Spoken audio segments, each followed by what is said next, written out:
Olá pessoal, sejam bem-vindos ao nosso canal.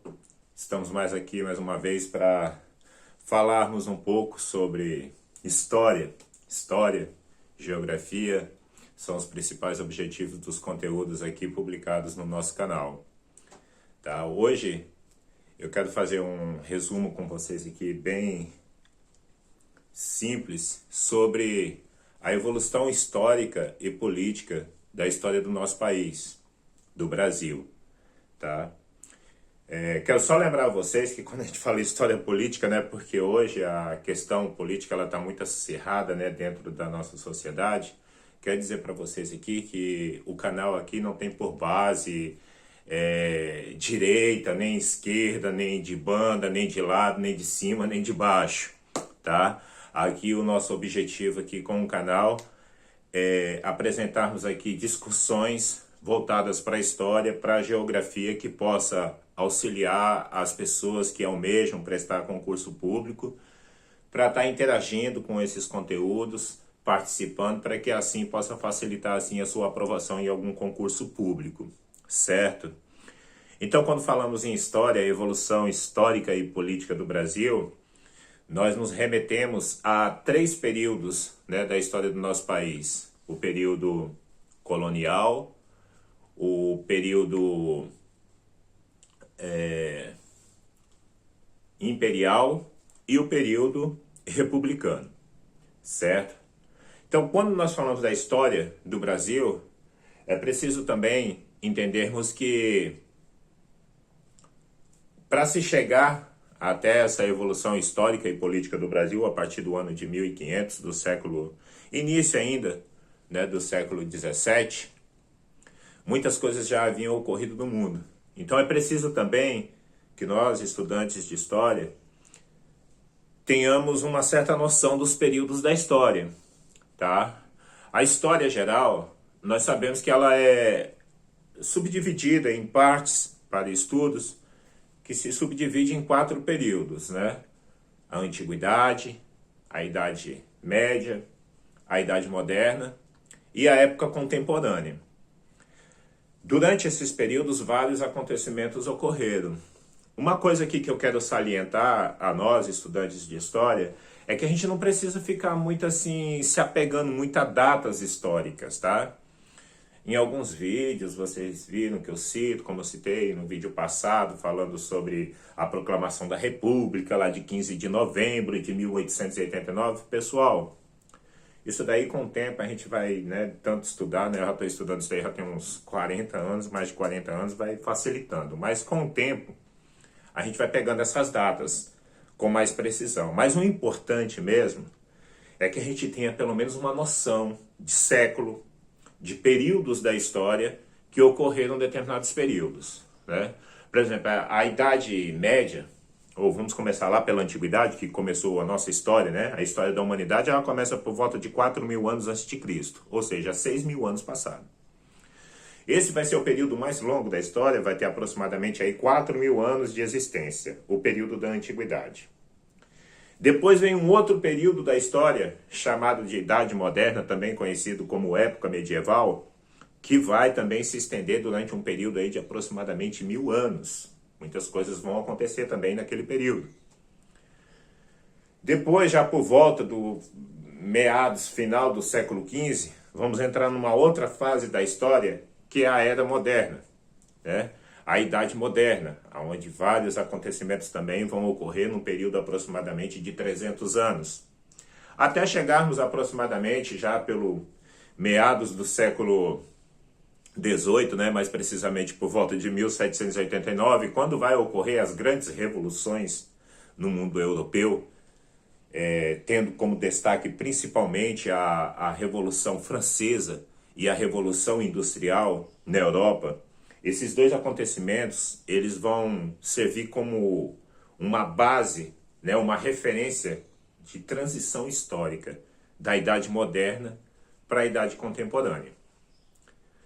Bom, mas eu falei para vocês que eu quero falar sobre a história política, da evolução política e histórica do Brasil. Por que eu estou falando isso daqui? Porque quando nós estamos estudando a história do Brasil, ou seja, de qualquer local que for, é preciso a gente fazer essa ligação esse paralelo com a história geral.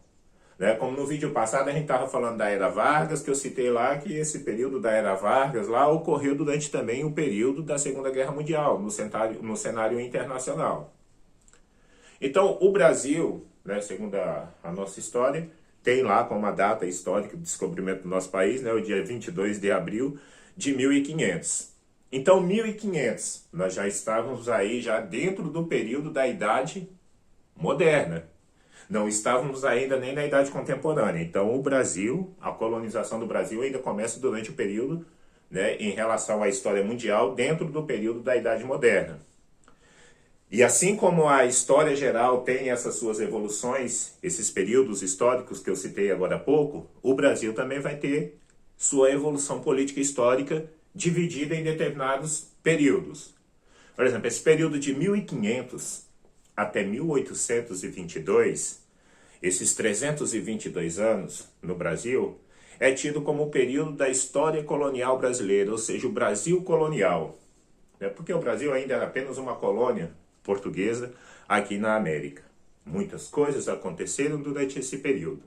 Certo? Que num outro vídeo a gente vai vir detalhando acontecimentos por acontecimentos, porque é muita coisa, não dá para se colocar tudo dentro de um mesmo vídeo. Então, o objetivo aqui deste vídeo é apenas a gente conseguir entender como que se dá a divisão desses processos, desses períodos históricos. Então, o Brasil de 1500 a 1822, consideramos o período do Brasil, da história do Brasil colonial.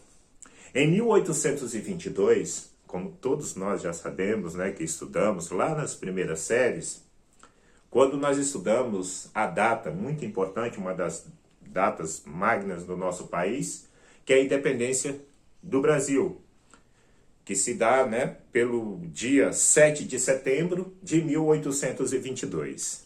Então, de 7 de setembro de 1822 até o dia 15 de novembro de 1889, esse período de 1822 até 1889, caracterizamos nos livros didáticos, nos estudos históricos políticos do nosso país, como o período do Brasil imperial, ou seja, o Brasil Império, onde o Brasil foi governado por dois imperadores, Dom Pedro I e Dom Pedro II.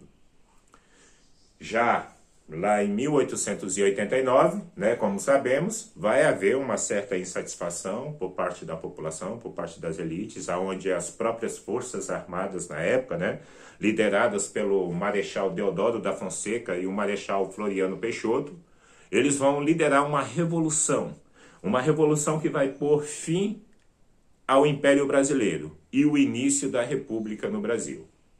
Então, a República começa lá em 1889 até os dias atuais. Tá? Então, são essas três fases políticas de administração política do nosso país. O Brasil colonial, Brasil colônia, de 1500 a 1822. Brasil império ou Brasil imperial, de 1822 a 1889. E o Brasil república ou Brasil republicano, período republicano brasileiro, de 1889 até os dias atuais, certo? E dentro desse período do Brasil República também vem algumas divisões da República, como eu passei no vídeo passado, falando um pouco, resumidamente, sobre a República Velha no Brasil, que inicia-se justamente no ano de 1889 e vai até o ano de 1930. O período da República Velha no Brasil. Durante esse período também, pós a República Velha, estudamos a Era Vargas, né, que já foi passado num outro vídeo anterior, de 1930 a 1945. O período de 1961 também, 1964, desculpem, esse período de 1964 no Brasil, até o ano de 1885, também é um período de grande destaque para o estudo da história brasileira, que sempre cai em concursos públicos, sempre vai cair alguma coisa sobre o chamado período do regime militar brasileiro, né, que se iniciou lá por volta do dia 1º de abril de 1964 e vai até 1985, quando vai haver as novas eleições diretas para a presidência no Brasil. Lembrando que o Brasil, durante esse período militar, ele foi governado por foi mais de 5 presidentes, porque teve alguns presidentes interinos, provisórios, mas os 5 principais presidentes que governaram o Brasil durante o período da ditadura militar foi o presidente Costa e Silva, né? Presidente Costa e Silva. Tivemos também o presidente Emílio Garrastazu Médici, Ernesto Geisel, né? E o presidente João Batista Figueiredo, certo? Foram esses presidentes aí, foram os principais presidentes que governaram o Brasil durante os governos militares no Brasil. Tá? Esqueci do presidente Castelo Branco. Castelo Branco, Costa e Silva, Emílio Garrastazu Médici, Ernesto Geisel, que foi justamente no ano que eu nasci, em 1975, ele era o presidente do Brasil, e após teve a ascensão ao governo, à presidência da República, do presidente João Batista Figueiredo, mais conhecido popularmente como presidente Figueiredo. Tá? Então lembre-se dessas subdivisões históricas, dessas evoluções políticas do Brasil. Brasil Império, Brasil Colônia, 1500 a 1822, foram 322 anos, foi o período mais longo da história do nosso país, da administração do nosso país. Depois de 1822 a 1889, o Brasil vai se tornar um império, onde vai ser governado por 2 imperadores, Dom Pedro I. Dom Pedro I vai sair, né? Vai voltar para Portugal, para a Europa, vai deixar seu filho, seu príncipe regente aqui, vai haver até um governo regencial, porque Dom Pedro II ainda era uma criança, menor de idade, com aproximadamente 8 anos de idade, até ele alcançar a maioridade, onde ele vai administrar o Brasil também até 1889. E pós 1889, até os dias atuais, caracterizamos esse período da história do nosso país como o período do Brasil republicano, ou seja, Brasil República. Então, quando a gente estiver estudando esses acontecimentos que ocorreram dentro da história do nosso país, seja no Brasil República, seja no Brasil Império ou Brasil Colonial, é preciso a gente fazer aquele elo, aquela ligação com os acontecimentos históricos internacionais que ocorriam no mundo diante do contexto da história mundial. Aí você tem que se lembrar lá mais ou menos da evolução histórica do mundo, né? Antiguidade, período da Antiguidade, né? Idade Antiga ou Antiguidade, Idade Média ou período medieval, Idade Moderna e a época contemporânea, que se inicia-se principalmente, como eu falei para vocês, lá na segunda metade do século XVIII, na Europa, com as revoluções industrial e a Revolução Francesa, até os dias atuais. Tá bom, pessoal? Isso daqui é só para a gente fechar esse entendimento, para quando eu estiver passando as próximas videoaulas falando dentro de determinados assuntos, fechado num determinado assunto, a gente ter essa ideia e essa facilidade de fazer a ligação do contexto histórico, seja aqui do Brasil, ou seja, de qualquer país, de qualquer parte do mundo, com o contexto da história mundial. Tá bom, pessoal? Por enquanto é só isso. Muito obrigado pela atenção de todos vocês.